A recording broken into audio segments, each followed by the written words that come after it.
So here we are. This is the Scott Foil RC20 aero road bike for the current 2024 season, and in this episode I will give you the buyer's guide for this bike, and also I will tell you, should you just go ahead and buy it or should you just shortlist this bike. Also, I will make a brief comparison with the latest greatest Trek Madone SL6 Generation 8 aero road bike, because I think they sit in a very similar price bracket, and definitely somebody who is in the market for the Trek Madone should also have a look at the Scott Foil RC20 road bike. So, hello friends and welcome to another episode of Cycling Insider. Before we start, if you haven't already subscribed to this channel, please do subscribe because it's going to help in growing the channel. And of course, if you are already a subscriber, then I say thank you. So speaking about this Scott Foil RC20, it has a retail price of $5,700 US, which is, absolutely one of those eye-watering prices. But as you look at the competition, everybody who is on this similar level of aero road bikes with similar components, they will sit in this price bracket of about $5,500 US. So let's first answer the question, who is this bike for? So you see, this Scott Foil RC is a proper aero road bike. As you can see, frame and the fork, everything is heavily aerodynamically optimized to go as fast as possible in a straight line. And if you are interested in these kind of things and also you want to minimize your drag on the bike, then definitely these aero road bikes are something to consider. Also, I have to mention here that when you look at this specific frame and the fork, this is the Scott's HMX carbon fiber frame and the matching HMX carbon fiber fork. This is not the highest level of carbon fiber that you can get with Scott. They have their HMX SL carbon fiber frames and forks, but this basically goes into the territory of more than $12,000 US prices. And also this would be the levels of the carbon fiber frames and the forks that professionals are riding. As it is with this carbon fiber frame and the fork, perfectly fine. You will also get the Scott's 5 years warranty on their carbon fiber frame.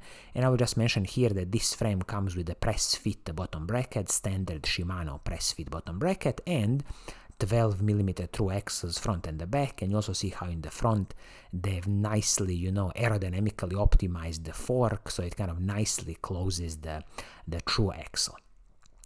When it comes to the handlebar and the stem, this is the Scott's own in-house brand Syncros. So you have a separate piece for the handlebar and the stem, which is excellent.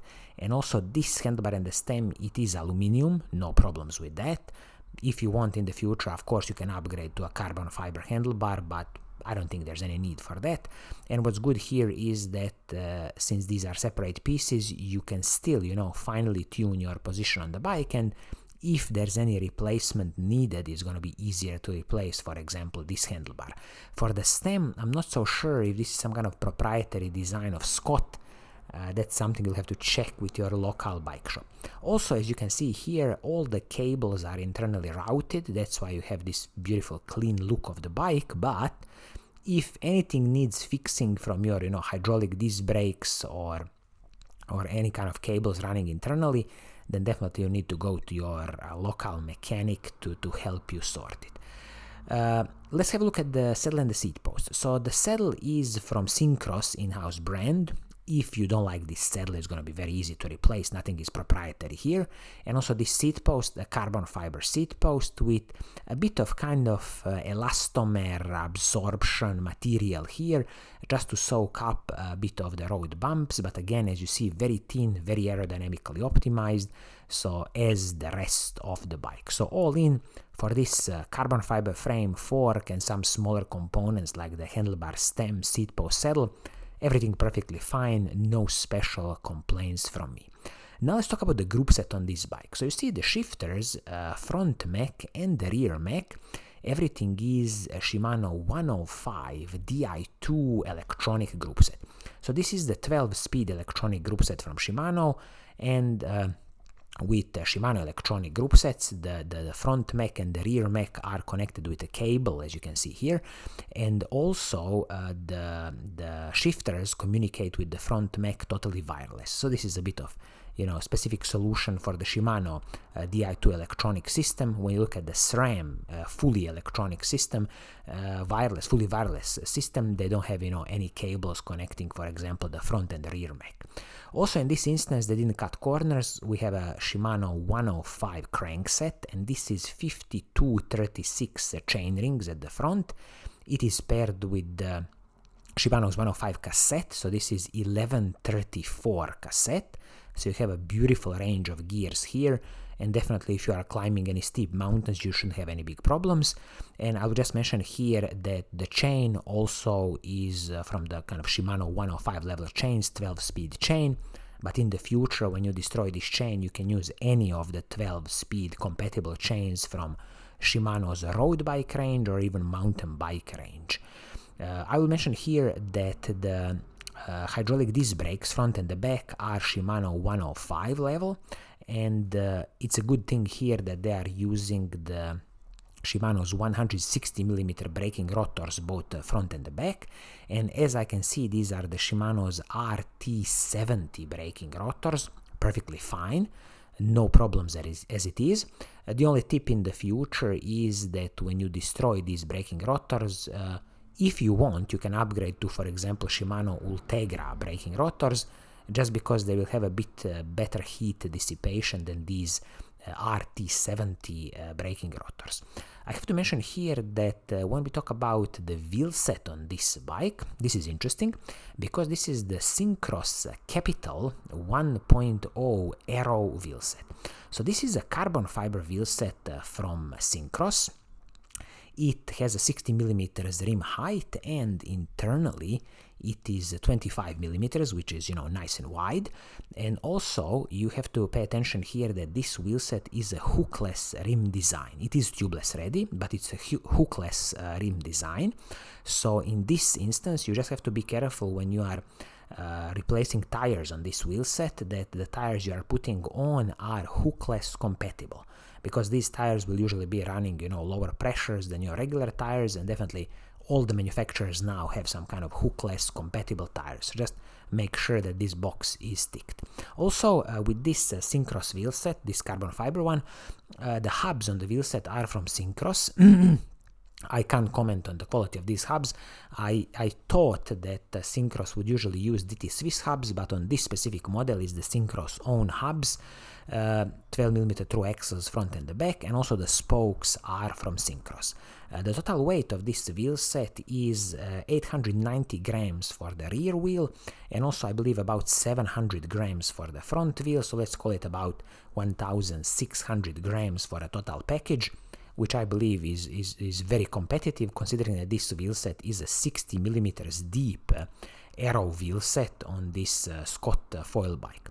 Also, speaking about the tires they are using here are Schwalbe Pro 1 Aero tire, and this tire is a 28mm both front and the back, very nice.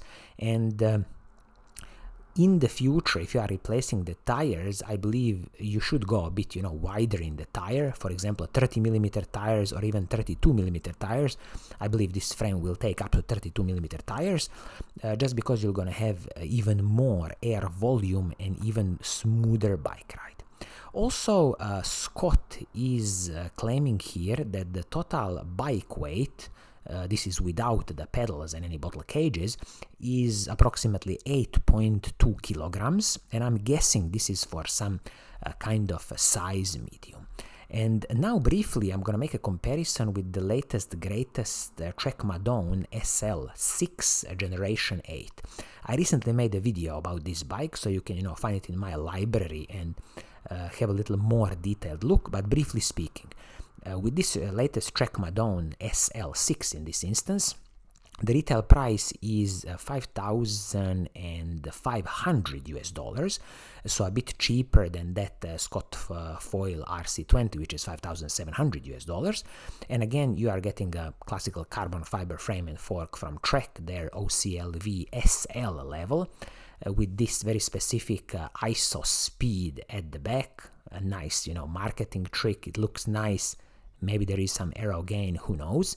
And also this bike comes with the Shimano 105 electronic group set, so full Shimano's shifters, front mech, rear mech, Shimano 105 crankset, Shimano 105 cassette, the matching 12-speed chain, and also the wheel set is from the Bontrager carbon fiber wheel set. 35 millimeters is the rim height, both front and the back. And also some of the smaller pieces are the carbon fiber seat post, a dedicated Bontrager saddle, and you have a separate pieces for the handlebar and the stem, which are aluminum. So as you see from the specifications, these two bikes are very, very close to each other. Almost identical specifications of these two bikes, but the Trek Madone SL6 is approximately $200 cheaper than the matching, Scott Foil RC20. And also, Trek is claiming for this Madone SL6 that the total weight in size medium-large is 8.16 kilograms. So both of these bikes are very, very similar bike weight, and Trek a bit cheaper in the price range. So I would say that, if you are in between these two bikes, I would suggest you to definitely, first check out the Trek Madone SL6 Generation 8, just because, $5,500, and then you should definitely, go ahead and also test the Scott Foil RC20, because as it is now at $5,700, I think it's a bit too expensive, and also probably the Scott Foil RC range is due for a soon update. So maybe, even at the end of this year, 2024, or beginning of the next year, we might see a new Scott Foil RC bike. I think it was a very interesting bike, since already, I think, 1.5 years old bike. When they came out with this at 8.2 kilograms, I mean, still today, a competitive bike weight for the group set and the wheels it comes in, but just the competition as the newest, the Trek Madone SL6 Generation 8, you can get it for $5,500, so definitely worth a bit of a saving. So this is going to be it for today. I hope you like what I'm doing. If you do, keep on watching, keep on liking, and as always, I will see you soon in the next episode. Cheers!